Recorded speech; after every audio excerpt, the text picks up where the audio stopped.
জয় গুৰু শংকৰ শ্ৰীমন্ত শংকৰদেৱ সংঘৰ 93 সংখ্যক বাৰ্ষিক অধিৱেশনখনি ৰঙিয়াৰ হাতীখোলা পথাৰত অনুষ্ঠিত কৰা হৈছে। ইয়াত এক আকৰ্ষণীয়মূলক প্ৰদৰ্শনী হৈছে চক্ৰবিহু আৰু মই এই চক্ৰবিহুটোৰ মাজত সোমাবলৈ চেষ্টা কৰিম। আহক চাই থাকক এই চক্ৰবিহুটোৰ মাজৰ পৰা মই ওলাব পাৰিম নে নাই। আহক চাই থাকক। এয়া চক্ৰবিহুৰ মাজত সোমাই গ'লো, নাজানো আৰু ওলাব পাৰিম নে নাই।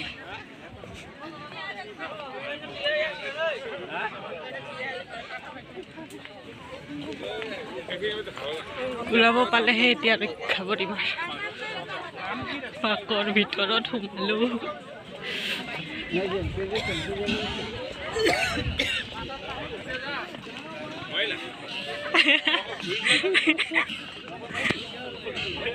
আমি ওলাব পৰা নাই।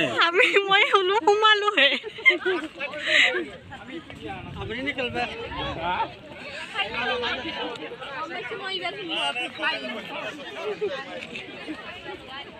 এতিয়া ওলাম কেনেকে? এতিয়া শেষ সেইখিনিতে।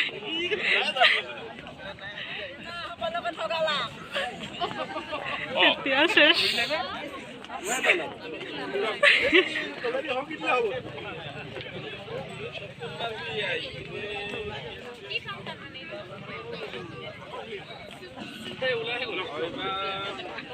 ক'ত ওলাব? আকৌ একেটাতে ওলাব লাগিব।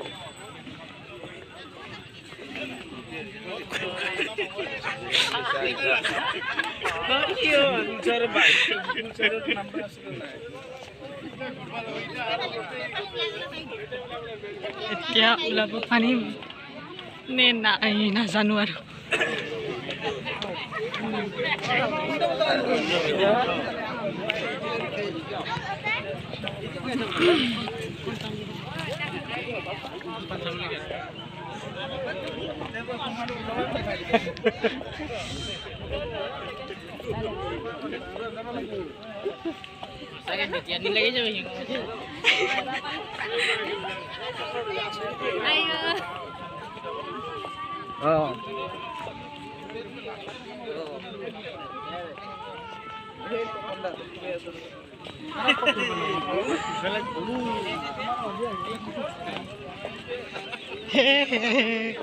কোন দিওঁ মালোৱে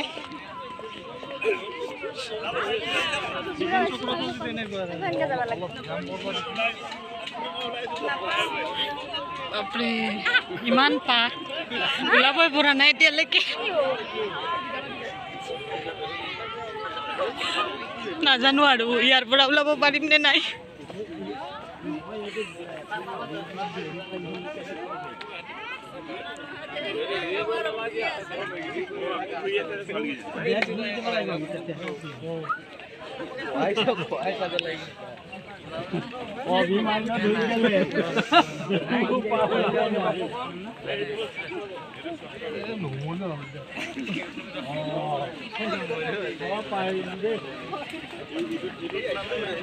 পালো দে কোনোমতে ৰক্ষা আৰু এতিয়াহে সেয়া ওলাব পাৰোঁ। ইয়াৰ পৰা এই শিকিলোঁ আমি জীৱনৰ পাক চক্ৰ। জীৱনৰ পাক চক্ৰত আমি সুখ দুখ হাঁহি কান্দোন বিভিন্ন ধৰণৰ দিন আহে।